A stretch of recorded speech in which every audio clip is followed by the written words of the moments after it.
Assalamualaikum warahmatullahi wabarakatuh. Perkenalkan, nama saya Wahyu Prasetyo dari Prodi Studi Agama.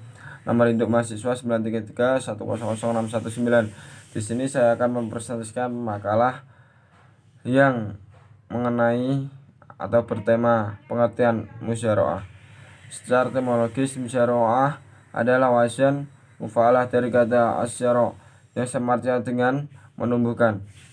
Musyaroah yaitu bekerja sama paruan sawah atau ladang, seperdua, sepertiga atau lebih antara pemilik tanah dengan petani penggarap, dan benihnya berasal dari pemilik tanah. Menurut istilah musyaroah didefinisikan oleh banyak ulama sebagai berikut. Menurut Hanafiyah, musyaroah ialah akad untuk cocok tanam dengan sebagian yang keluar dari bumi, dan menurut Hanabilah, musyaroah ialah menyerahkan tanah pada orang yang bercocok tanam atau pengelolanya, sedangkan tanaman hasilnya tersebut dibagi antara keduanya.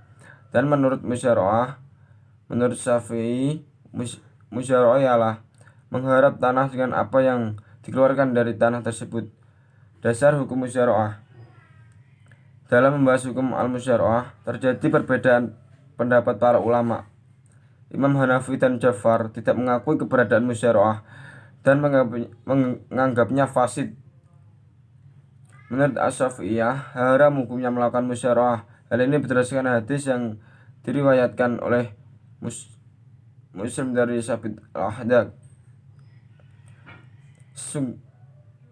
Jumhur ulama dibolehkan akad musyaroah, tetapi harus mengemukakan rukun dan syarat harus dipenuhi sehingga akad dianggap sah.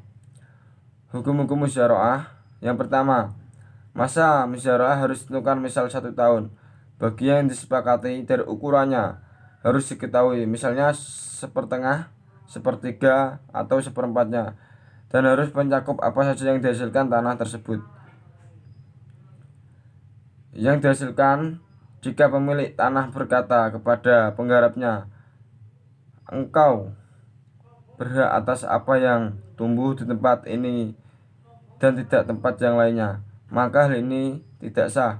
Jika pemilik tanah syaratkan mengambil bibit sebelum dibagi hasilnya, kemudian sisanya dibagi antara pemilik tanah dan penggarap tanah sesuai dengan syarat pembagiannya, maka musyaroah tidak sah. Jumhur ulama melarang penyewaan tanah dengan makanan, karena itu artinya jual beli makanan dengan makanan dengan membayar tunda dan harga berbeda dengan agama. Bibit tanaman harus berasal dari pemilik tanah. Jika bibit tanaman dari penggarap tanah, itu namanya mukhabaroh.